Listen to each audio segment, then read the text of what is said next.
ഉമ്മറത്ത് അവരെയും കാത്ത് ചന്ദ്രശേഖരനും കല്യാണിയമ്മയും ശിവമോളും ഉണ്ടായിരുന്നു. അവരോട് നടന്ന കാര്യങ്ങൾ എല്ലാം പറഞ്ഞു കേൾപ്പിച്ചു ഗായത്രിയും രുദ്രനും കൂടി. അവർക്കെല്ലാവർക്കും സന്തോഷമായി കൃഷ്ണയുടെ മാറ്റത്തെക്കുറിച്ച് അറിഞ്ഞതുകൊണ്ട്. ഗായത്രി എല്ലാ കാര്യം വീണ്ടും പഴയ പോലെ ഉള്ളു തുറന്ന് സംസാരിക്കാൻ തുടങ്ങി എന്ന കാര്യം ചന്ദ്രശേഖരൻ ശ്രദ്ധിച്ചു. അയാൾക്കും ഒരുപാട് സന്തോഷമായി തൻ്റെ മകളുടെ ജീവിതം വീണ്ടും മടങ്ങി വരുന്നു എന്നതുകൊണ്ട്. ഗായത്രിയും രുദ്രനും കൂടി പിറ്റേന്ന് ഓഫീസിലേക്ക് പോയി. എന്നത്തേക്കാളും നല്ല സന്തോഷത്തിലായിരുന്നു ഗായത്രി പോയത്. രുദ്രൻ ഓഫീസിലേക്ക് വരുന്നതിന് മുമ്പുള്ള ഗായത്രിയല്ല ഇപ്പോൾ. അവളിൽ മാറ്റം വന്നിട്ടുണ്ടായിരുന്നു നല്ലോണം. അങ്ങനെ ഗായത്രി ഓഫീസിലെത്തി ന്യൂസ് പേപ്പർ എടുത്തപ്പോഴാണ് നവീനെക്കുറിച്ചും കൃഷ്ണയെക്കുറിച്ചുള്ള ന്യൂസ് ഗായത്രി കണ്ടത്. ധീരയായ പെൺകുട്ടി എന്ന ഹെഡ്ലൈൻ വെച്ചിട്ടായിരുന്നു കൃഷ്ണയെക്കുറിച്ച് പത്രക്കാർ എഴുതിയിരുന്നത്. അവൾക്ക് അത് കണ്ടപ്പോൾ ഒരുപാട് സന്തോഷമായി. താൻ കാരണമാണ് സ്ത്രീധനത്തിൻ്റെ പീഡനം മൂലം മരിക്കാൻ കിടന്ന ഒരു പെൺകുട്ടിക്ക് വീണ്ടും ജീവിതം തിരിച്ചു കിട്ടിയത് എന്ന കാര്യം അവളെ സംബന്ധിച്ചിടത്തോളം വലിയ കാര്യമാണ്. അതിൻ്റെ സന്തോഷം അവൾക്കുണ്ടായിരുന്നു. ആ പത്രം വായിച്ച് അവൾ ക്യാബിൻ ഡോറിലൂടെ പുറത്തുള്ള ആളെ നോക്കി, അതായത് നമ്മുടെ രുദ്രനെ നോക്കി. അവൾക്ക് എന്തോ ഇപ്പം രുദ്രനെ കാണുമ്പോൾ ഒരുപാട് പ്രത്യേകതകൾ തോന്നുന്നു. പ്രത്യേകതയുടെ പേരെന്തെന്ന് അവൾക്കറിയില്ലായിരുന്നു. അങ്ങനെ ഇരിക്കുമ്പോഴാണ് ഒരു കോൾ വന്നത്. അവൾ ആ കോൾ അറ്റൻഡ് ചെയ്തു. ഹലോ ഗായത്രി ചന്ദ്രശേഖരൻ അല്ലേ? മറുവശത്ത് നിന്ന് ആ സൗണ്ട് കേട്ടതും അവളുടെ ഉള്ളാകെ വിറച്ചു. അവൾക്ക് ശ്വാസം കിട്ടാത്ത അവസ്ഥയായി. അവളുടെ കണ്ണിൽ കണ്ണീർത്തുള്ളികൾ വന്ന് മൂടാൻ തുടങ്ങി. ആ സൗണ്ടിൻ്റെ അവകാശി അവനായിരുന്നു, ആ മഹേഷ്, അതായത് ഗായത്രിയുടെ ഭർത്താവ്, അവളുടെ കുഞ്ഞിൻ്റെ മരണത്തിന് കാരണക്കാരനായ ആ ആൾ. എന്താ ഗായത്രി ചന്ദ്രശേഖർ, നിന്റെ മുണ്ടാട്ടം മുട്ടിപ്പോയോ എൻ്റെ സൗണ്ട് കേട്ടതും? അവൻ ചിരിച്ചുകൊണ്ട് അവളോട് ചോദിച്ചു. അവളുടെ ഉള്ളിലൂടെ കടന്നുപോയ സങ്കടങ്ങളെല്ലാം പിന്നീട് ദേഷ്യമായി മാറി. അവളുടെ കണ്ണ് ചുവക്കാൻ തുടങ്ങി. ദേഷ്യം മുഖത്തിൽ പ്രതിഫലിക്കുന്നുണ്ടായിരുന്നു. എൻ്റെ പ്രിയ ആദ്യ ഭാര്യ ഗായത്രി, ഞാൻ വരുന്നുണ്ട് നിന്നെ കാണാനായിട്ട്. നീ ഒരുപാട് സന്തോഷിച്ച് ജീവിക്കുക എന്ന് ഞാൻ കേട്ടു. നിന്റെ സന്തോഷങ്ങളെല്ലാം ഞാൻ നിന്നിൽ നിന്ന് തട്ടിയെടുക്കും, അന്ന് നിന്റെ കുഞ്ഞിനെടുത്ത പോലെ, അവൻ ആക്രോശിച്ചു.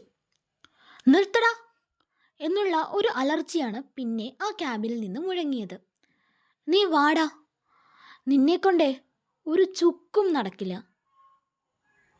ഇനി നീ കാണാൻ പോകുന്നതേ ആ പഴയ ഗായത്രി അല്ല, ഞാനിപ്പോൾ ഗായത്രി ചന്ദ്രശേഖരനാണ്.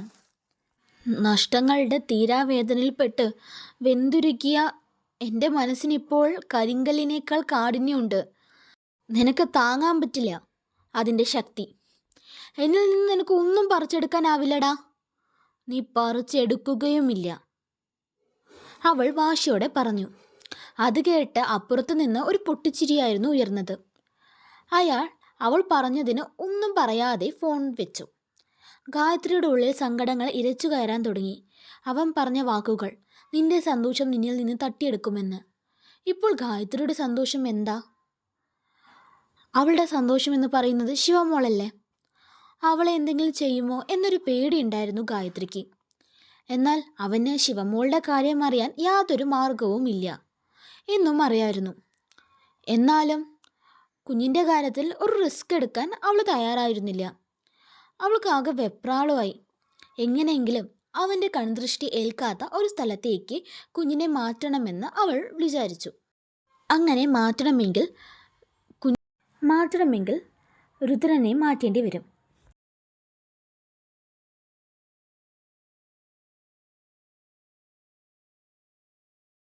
അവരെ മാറ്റേണ്ട കാര്യം ആലോചിച്ചപ്പോൾ ഗായത്രിയുടെ ഉള്ളിൽ പിടയാൻ തുടങ്ങി. അവൾക്ക് നല്ല വിഷമമുണ്ടായിരുന്നു. എന്നാലും തൻ്റെ സ്വാർത്ഥതയ്ക്ക് വേണ്ടി അവരെ ബലിയാക്കുന്നത് ശരിയല്ല എന്നും അവൾക്കറിയായിരുന്നു. അത്ര നേരം അവളുടെ മുഖത്തുണ്ടായിരുന്ന സന്തോഷം മെല്ലെ മെല്ലെ മങ്ങിത്തുടങ്ങി.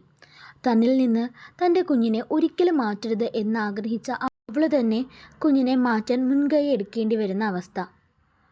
വിധി ഇനിയും അവളെ കഷ്ടപ്പെടുത്തുന്ന പോലെ അവൾക്ക് തോന്നി. എന്നാൽ വിധിക്ക് മുമ്പിൽ ഇനിയും തോൽക്കാൻ അവൾ തയ്യാറായിരുന്നില്ല. അതുകൊണ്ട് കുഞ്ഞിനെ മാറ്റണം എന്ന് തന്നെ അവൾ തീരുമാനമെടുത്തു. തിരിച്ചുള്ള വീട്ടിലേക്കുള്ള യാത്ര അവളെ സംബന്ധിച്ചിടത്തോളം കഷ്ടമായിരുന്നു. തിരിച്ച് വീട്ടിലെത്തി തൻ്റെ ശിവമോളെ കാണുമ്പോൾ, അവളെ കൊഞ്ചിക്കുമ്പോൾ, പാല് കൊടുക്കുമ്പോഴൊക്കെ അവളെ പിരിയാൻ പോകുന്ന വേദന അവളുടെ ഉള്ളിൽ പുകയുമെന്ന് അവൾക്കറിയായിരുന്നു. അവൾക്ക് അവളുടെ വികാരങ്ങളെ ഒരിക്കലും നിയന്ത്രിക്കാനാവില്ല.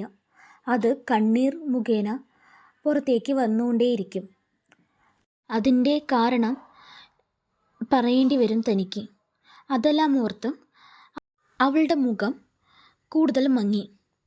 ഗായത്രിയുടെ മുഖത്തിൽ വന്ന മാറ്റം രുദ്രനും ശ്രദ്ധിക്കുന്നുണ്ടായിരുന്നു. എന്താ മാഡത്തിന് പറ്റിയത് എന്നറിയാതെ അവനും ഒരുതരം വീർപ്പുമുട്ടലായി. കാരണം ഗായത്രിയെ അവൻ പോലും അറിയാതെ അവൻ സ്നേഹിക്കുന്നുണ്ടായിരുന്നു. അങ്ങനെ വീട്ടിലെത്തി രാത്രിയായി. മോളെയും രുദ്രനെയും US-ലുള്ള ഇവരുടെ കമ്പനിയിലേക്ക് തന്നെ മാറ്റാൻ ഗായത്രി തീരുമാനിച്ചു. അതിനായുള്ള ഏർപ്പാടുകൾ ഉച്ച മുതൽ തന്നെ ഗായത്രി ചെയ്യുന്നുണ്ടായിരുന്നു.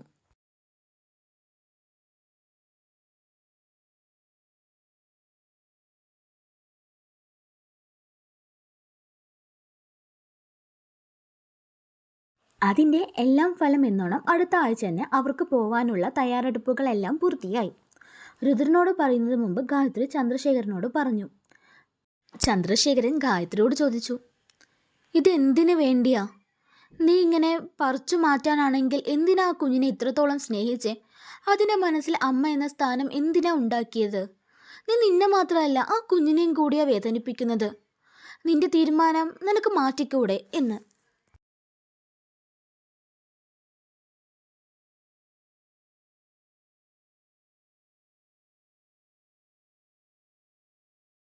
ഗായത്രി ചന്ദ്രശേഖരനോട് പറഞ്ഞു, ഞാൻ ഒരിക്കലും എൻ്റെ തീരുമാനം മാറ്റില്ല. അവൻ്റെ ദൃഷ്ടി പതിക്കാത്ത ഒരു സ്ഥലത്തേക്ക് ഞാൻ എൻ്റെ മോളെ മാറ്റും.